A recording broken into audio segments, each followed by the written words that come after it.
Yep. So 2018, you mentioned a moment ago that you've got young children. Mm-hmm. Correct. True. The young children. So how did you sort of initially respond to this situation that you'd left your job, young family? Well, I was quite concerned, knowing full well what was happening in the sector in Australia, because the whole sector is going, this is just after the Royal Commission, and you know quite well that there's going to be some significant restructuring, and it has continued on for the next several years and will continue forward. So one knows that in the long run, there are going to be significant job cuts. And it's going to be difficult to navigate those waters. So that was the first thing I realized. And realizing that, I said, since I'm a European national, and secondly, I'm a US national, I'm going to try everything that is available to me in those regions and more. Actually, I even considered some in Saudi Arabia. So in the time that we knew you here in the group, you were quite often traveling, looking for work elsewhere, weren't you? Yeah. I was, essentially I decided that the only, one way to reach out to these counterparties was to just literally fly, go to a few key cities, and then start speaking to, people that I knew and, in the profession, making presentations on research that I'd been recently conducting, making those presentations literally for free, and saying, well, let's just have a dialogue. Let's just see if we can see eye to eye on things and if I can be of service, or how could I be of service. And did that, and how did that ensue? Did you find that process not like, did you have greater expectations? I'm asking, in that process. Well, my expectation was that, given my history having worked in the US, that I should have been able to secure employment in a reasonable amount of time, and also at a reasonable wage. I wasn't aiming for, huge salaries and bonuses and guarantees and all this. I was aiming for something very, very reasonable that was well below what I could have expected. So I thought that by going in and also being fairly modest all around, and also bringing to the table an experience that I had in Australia that was very different than my experience in the US, that would be a plus. So there's a few mistakes that I eventually learned. Or would you like me to continue on another topic? No. Well, perhaps you could share now. What were those things that you learned? The first thing I learned the hard way was that no matter what my experience in Australia, with no disrespect to anyone from Australia, was viewed as second tier. Many people were always saying, well, who is this firm in Australia? Yes, it's got, large assets, but who knows them? I've never heard of them. So in that regard, it was viewed as a poor, as much as it was viewed as a good experience, and a few people who, a few select people who would really listen, they would say, oh, that was really interesting.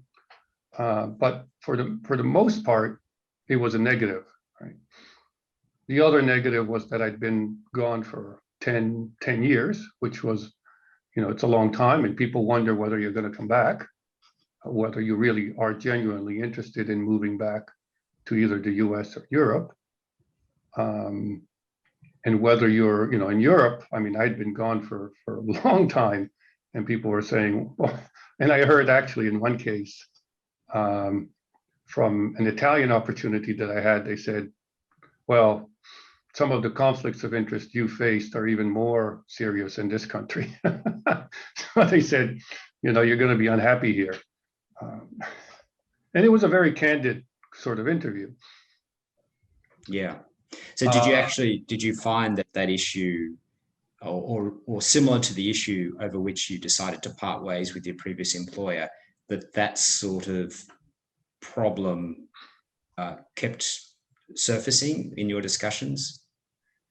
It did and it didn't, in the sense that in the US, they couldn't have, it's their nature, they couldn't literally have cared. It was seldom that they even dwell on it. And they might ask a little bit, but when you said it in vague terms, they just said, okay, well, let's talk about what you do. So it was more in Australia that people dwelled on it than anywhere else. In fact, in Australia, it was difficult to manage around that. But in the US, really, it's their nature. They just want to know what you do and why you're there. Okay. So then this process dragged on for quite some time, didn't it? Correct. There's one more thing that I should mention, which is a mistake that I did. Okay. In terms of selling myself. So I've been doing work I was doing consulting work for an American company in an area that aims to find low cost, efficient solutions for Moz and Paz, essentially. And when people would ask me what I've been doing and what would excite me, I would talk about that. Now, that's a so-called non-glamorous part of the investment world. The investment world likes to have large returns, tell people that they're doing it at a low risk, but actually taking high risks and pocketing some of the profit for compensation for their skill, okay? Which in some cases is true. But to talk about low-cost strategies that don't necessarily have double-digit returns is certainly not glamorous. Now, my point was, if you do that in large scale, you're like, essentially, doing, lots of products or lots of volume, but at low margins, which might be just as attractive to the people who are doing high returns, but very small volume. Mm-hmm. But that message wasn't, it was seen as lukewarm. I mean, I could tell it was lukewarm. I could tell that people were thinking about it, but in the end, I think I should have emphasized that I was also willing to do the higher risk and the higher return strategies and put more of a balance to that discussion. Okay, so you found that you were a little bit typecast as one Correct. sort of analyst. Yeah. Correct. So this then dragged on for a couple of years, didn't it? Really? It formally dragged on for 2.5 years. Right, 2.5 years. So that took us through into the start of COVID, just right through COVID. Yes. Yeah. Through COVID. So obviously then no more travel overseas. Correct. Perhaps starting to look a little bit more dire, your situation. What impact did that have on family, friends, as they saw this process sort of drag on and impact on you? Okay, so I think first what happened was a little bit before COVID hit, I'd had 2 opportunities that didn't come through in the US. One that I was really counting on, and I was one of the finalists. And I think, again, because I didn't play the glamour game, and then the person who got it was significantly younger than I was and was from a name organization. And that was probably in other instances, this had happened before. This was probably the 3rd instance where I had been, a contender, and candidates that were younger or were from name organizations were, Goldman Sachs, or there's a firm called AQR, which is extremely well known in the investment world. So they got the jobs. I could find out, I was able to find out. And once I saw that one too many times, I said, I'm in trouble, because whereas I thought it might be possible, this is going to be a very, very difficult road. So I started putting out feelers to do consulting in Australia. And I said, this will at least keep me sane and will possibly give me some cash flow. And who knows what comes of it. So I started in January of 2020 to extremely actively push the consulting end of it. And I managed, even during COVID, to get some consulting contracts. But I was absolutely determined at that stage, because I couldn't travel, and I had to find ways to cobble some cash flow. But invariably, in terms of, well, the children didn't know anything because they were too young, and we never told them anything. We just said that I was, it was natural for them that I should be home because they were home and that sort of thing. So they weren't too concerned. But surely my wife was concerned, and she was saying, when is all this going to end? And reasonably so. And yourself, you said a moment ago, when you missed out or came second a number of times, you realized this is a trend here. I guess, how did you just sort of sustain your motivation and reinvent yourself, I guess, to some degree, to do the consulting?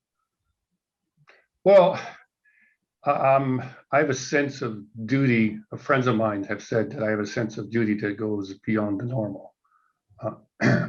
And my duty to my family is actually monumental. So I said, no matter what's going on in your head and how you feel, just pick yourself up and get moving, because you owe it to them. And that's what drove me, essentially. And then kind of saying mentally, what do I need to do to stay sane, to keep going? And in fact, the transition group, the friends through the transition group and the Bridge Street Fellowship were critical, absolutely critical, in keeping me sane. Because it for me, it was the view that there is good in the world. And no matter what's out there, there's good in the world. Yeah. And then how did you actually land this current job? It was through the consulting. Okay, so what happens is I took the work that I'd been doing, some of the consulting work, and took it to a number of industry funds here. And I took it to a number of pension plans in the US that I knew, where in one case, well, actually in the US and Canada, actually, right? And presented some of it. And in the US, I was fortunate that there was a group in the state of Wisconsin where there were 4 of my former colleagues from now 20 years ago that I'd worked with and gotten along with very well. So they knew of the work. They asked me to make a few presentations. They were kind of scratching their head a little bit on it. And then one day I kind of nudged them. I said, well, are you interested in my doing a consultancy?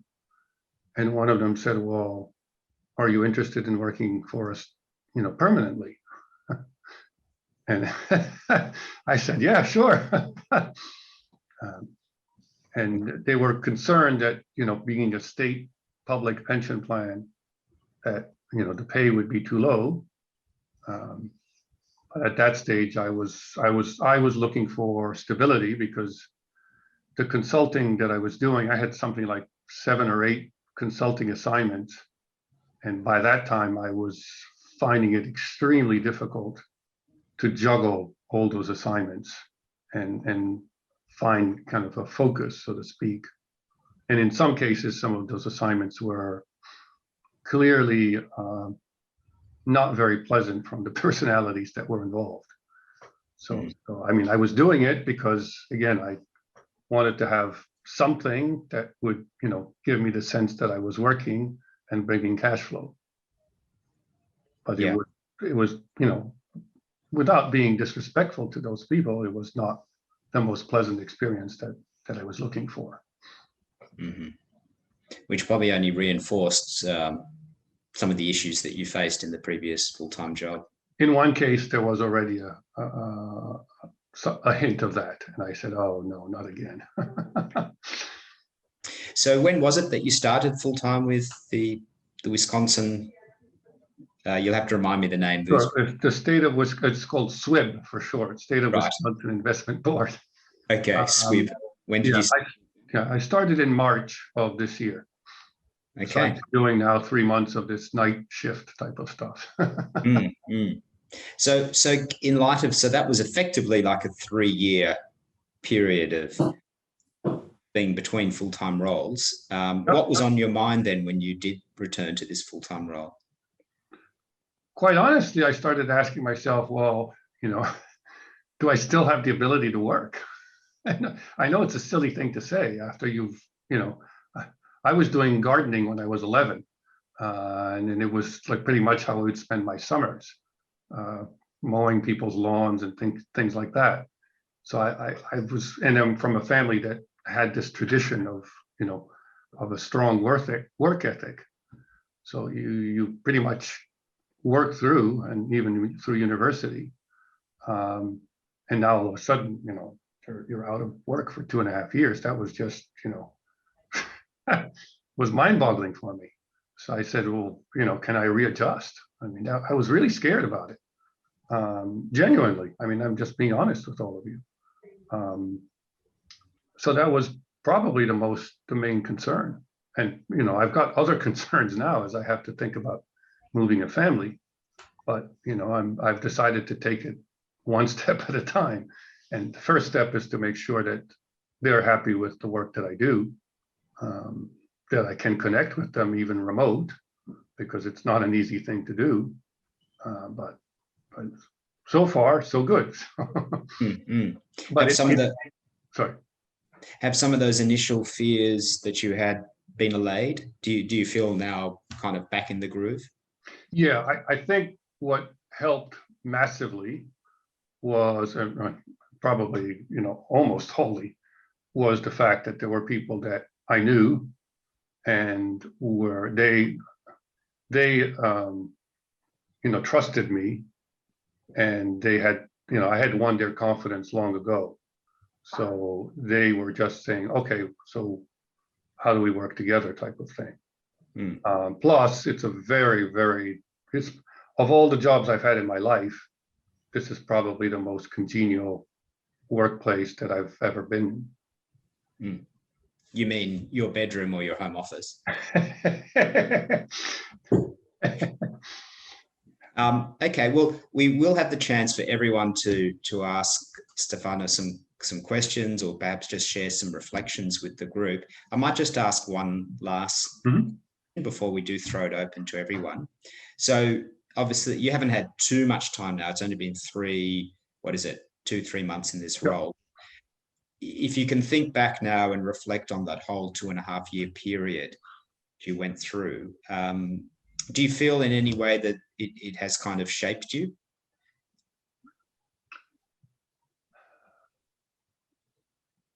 Well, from a spiritual perspective, there's always been this question, which is, I have done things in the past. So 20 years ago, I did some work for Brinson Partners UBS that was largely unconventional. And in fact, I had gone through this already once before, but I wasn't fully employed. So back in 1995, I was fully employed. I had some different ideas from the conventional wisdom. I was trying to push them, but nobody was listening to me. Until eventually, one very prominent member of the investment community said, no, this is interesting. come work for us and make it happen. But it had taken me literally 5-6 years to constantly, bang my head against the wall. And already then I was crying, why isn't anyone listening to me? And in this period, I spiritually said, God, why are you testing me so hard? Am I in the wrong? Am I going down the wrong path? And yet inside of me, I felt I was going the right path. And so I felt it was a test of a kind of what I was meant to do. And the real question was, how long could I hold on? And so every day I would wake up and say, give me the strength to go on.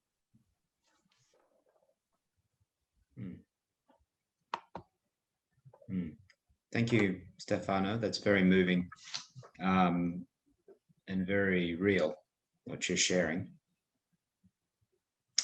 There may be some further reflections on that from the others. So I will pass it over to everyone. So if you are in the boardroom, please just remember to address the screen, even if it feels a little unnatural, while we're in one big group. And yeah, so anyone have any questions or reflections for Stefano?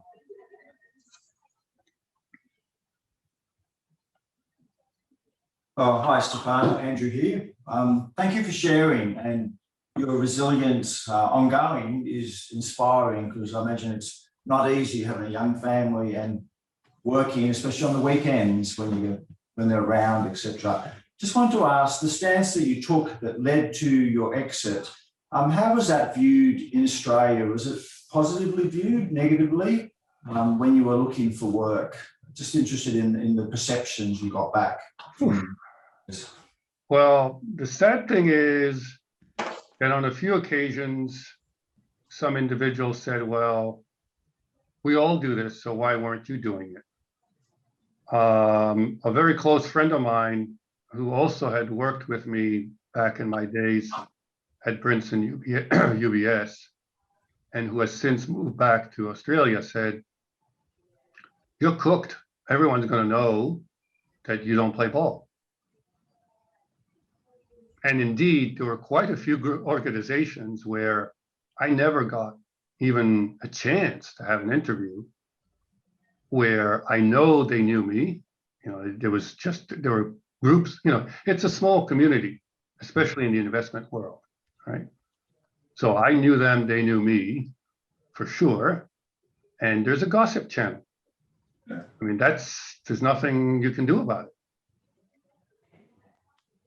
So I quite frankly, there was kind of two sectors. There was the private sector and the industry funds. For the industry funds, I was not part of the club because I'd never been working for an industry fund. And for the private sector, well, there were some that, for whom I had not, I was not playing ball.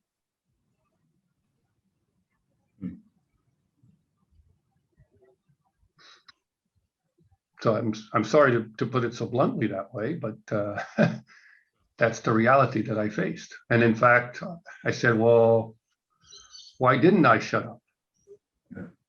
I mean, I could have just shut up and let things go and all that. I mean, I guess in this instance, I was really cornered. I mean, I was asked to sign, and I just couldn't.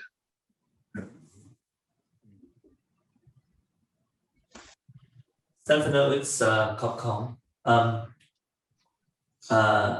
Thank you for sharing so deeply, and also I've really enjoyed getting to know you in the time that you were here. So thank you for all of that too.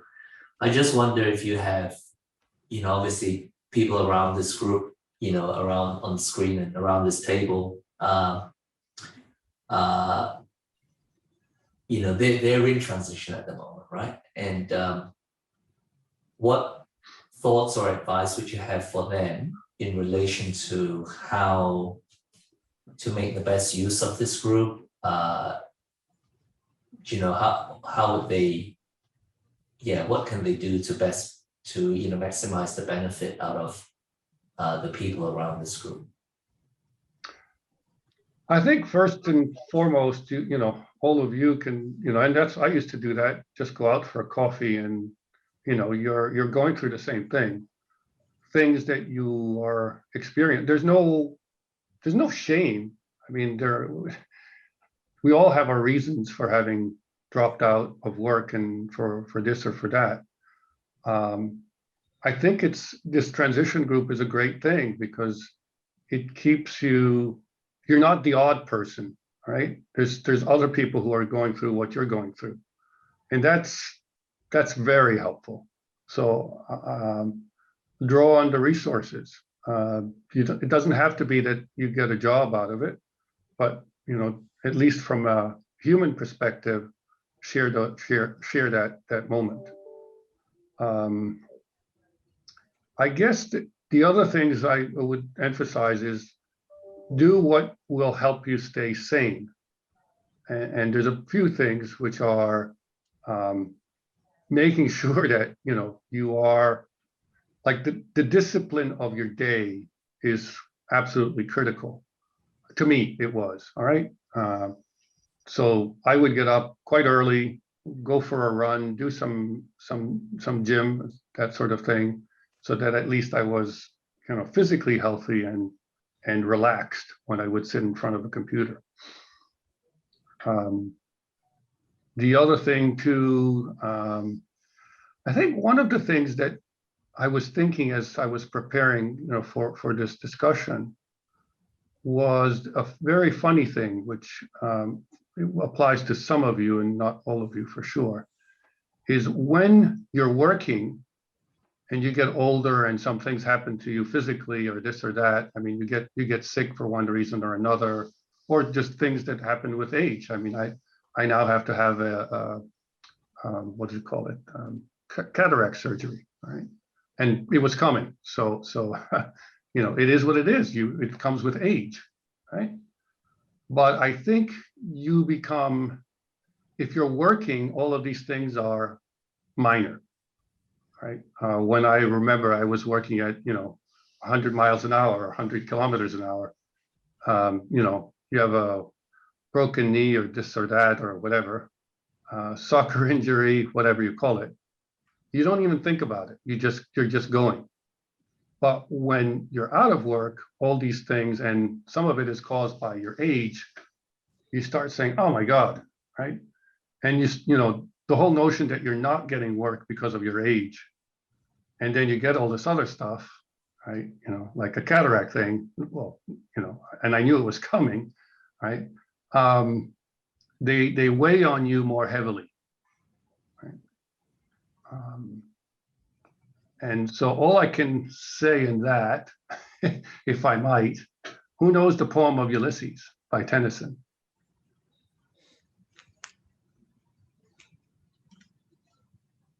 Does anyone raise their hand? No.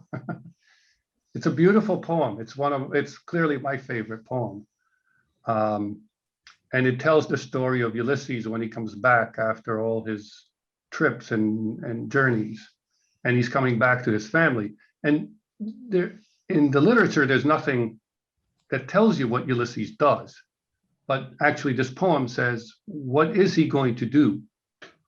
And the last kind of stanza of the poem says something like, though we're not that strength which in old times moved earth and heaven, that which we are, one equal temper of heroic hearts, made weak by time and fate, but strong in will to strive, to seek, and not to yield. And I think that stanza is so true for those who are older and also for those who are young. But as you grow old, yes, you have some so-called, handicap relative to the younger crowd, but you're definitely more tenacious. And that's what remembering that poem, I said, yep, I get these young lads that are zipping by me, but in the long run, I'm going to be tougher than them. So I urge you to read that poem. It's an absolute gem, absolute gem. Stefano, you make some very, very interesting points, and I want to pick up on one of them about the routine of your day. I'm talking to a client just a few weeks ago, and he was saying, you know, my job search isn't going very well. And one of the things I enjoy doing is working with clients saying, well, let's just examine what's happening here. Talk me through it. Oh, he said, it's wonderful. He said, I get up in the morning and I can take my children to school now. He said, I really enjoy that. He said, I come home, it's about time for coffee, so I have a coffee with my wife. He said, I really enjoy that. And he said, well, I get round to doing some looking for jobs, and after that, it's time to pick the children from school. You know, and I think the point was, that's okay in terms when it first happens. When I first lost my job, yes, okay, take some time out, do the things that you've never been able to do. He hadn't been able to take his children to school for years. But I said to him, you know, exactly what you're saying. I think I have to be very blunt with you and say, actually, finding a job is a full-time job. And when I was made redundant and I had to go into my coach every day, that was the way it was done. I even had to wear a suit and tie and go to work. I was actually going into the office in those days, by the secretary, but that was the strategy. So your point is so valid. And when people say, well, I get up when I get up and I don't bother shaving because I'm not going out, so I'll just have a coffee with a friend. It's all very well if that's structured. Some people say, I do that on Friday afternoons every Friday. Great, that's part of your structure.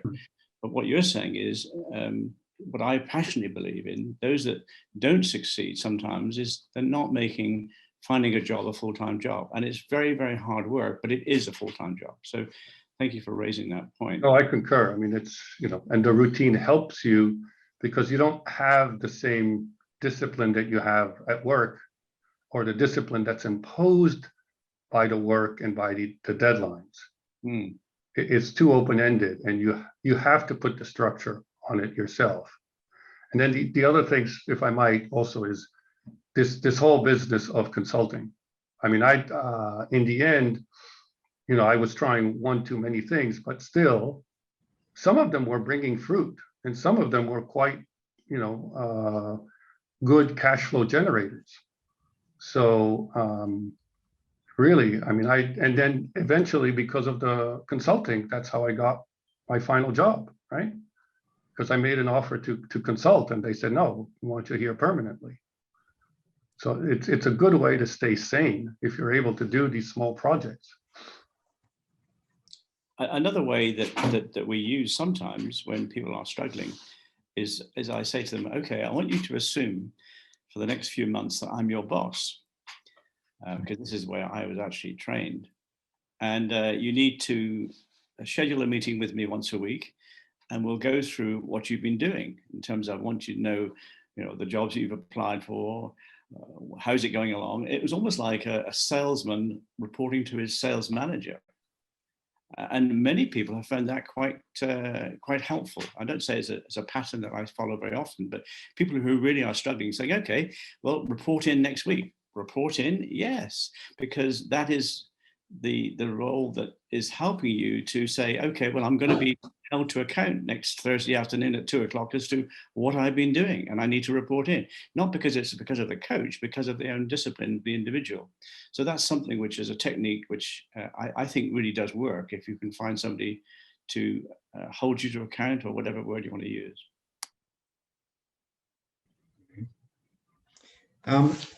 A few more comments or questions. We are going to then at 9:00 break into two groups, one online and one in the boardroom. So but we'll stay together for about the next 8 minutes or so. I did pop into the chat function for those who are on the Zoom, the last stanza from the poem that Stefano quoted. I don't know if I quite got all the words that you mentioned, but you get the vibe of it. Other comments or questions?